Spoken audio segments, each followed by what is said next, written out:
There are a lot of myths out there that are believed within the prepper community, and I'll tell you, don't believe everything you hear.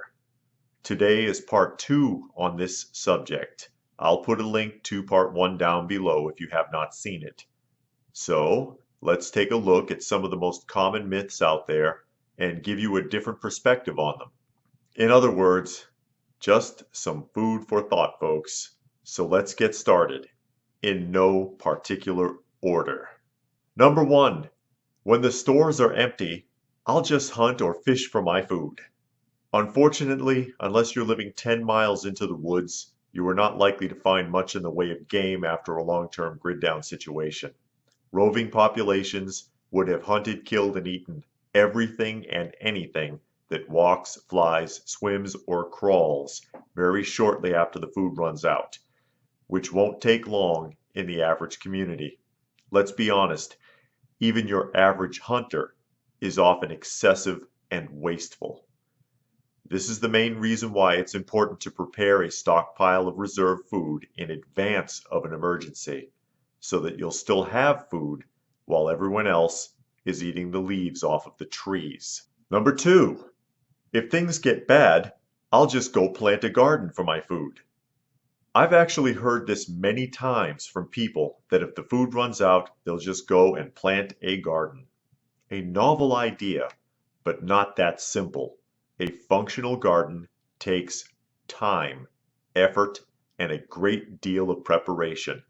After SHTF is not the time to start planting. Get your garden going now. Number 3, I'll go and camp near a lake or river so that I'll have access to water. The problem with this is that too many people have the same idea. Too many people who don't know what they are doing will congregate near local water supplies out of necessity, overcrowd them, and contaminate them. They'll create a hostile environment that won't be safe to approach, and they will foul up the water with laundry, trash, and human waste.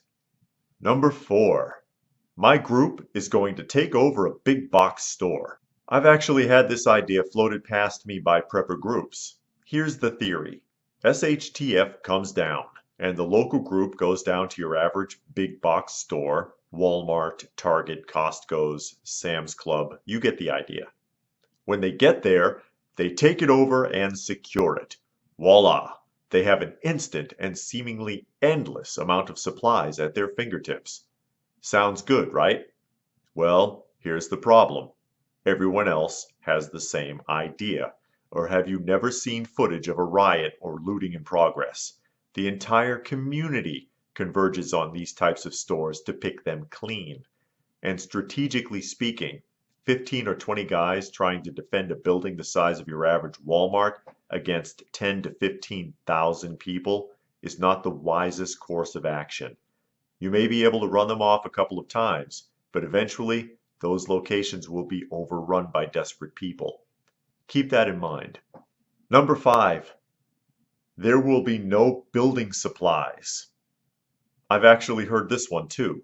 Where am I going to find nails and screws? Well, you'll find your spare building supplies the same way they did in the old days, by salvaging them out of abandoned properties, of which there will probably be many. If you need extra supplies, scrap them out of an abandoned house or building like your forefathers did.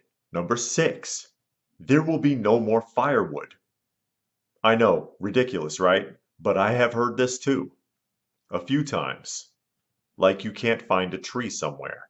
Or better yet, use the extra wood scrap from when you salvage materials out of the abandoned house, from number 5. Number 7, there will be a total nuclear holocaust with no survivors. I've heard this one many times, and I have to wonder why these people are prepping. Firstly, you don't know for sure what the big SHTF will be. Secondly, if you believe that there will be no survivors, then what are you prepping for? No survivors would include you, wouldn't it? Number 8, city folks will all die. Well, I'll tell you straight up, no, they won't. just because they're in a city doesn't mean they have no chance. If they are prepared and they are skilled, they have just as much chance as anyone else if they keep their wits about them. Underestimating someone's potential is always a mistake. Don't assume that someone has no chance just because of their demographics. Number 9, your car is a Faraday cage.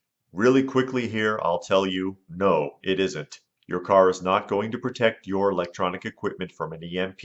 In fact, any modern car will be knocked out just like every other piece of electronic equipment and turned into a 2,000-pound paperweight. This is a rumor that stems from the idea that a car can protect you from lightning, which also does not work as well as you think. In fact, every image that you've been looking at in this section is a car that has been struck by lightning. Does it look like anyone would have survived that? Does it look like any electronics are still working in these cars? Keep in mind, modern vehicles are not made the way that they used to be. And number 10, the Amish will survive SHTF with no problems.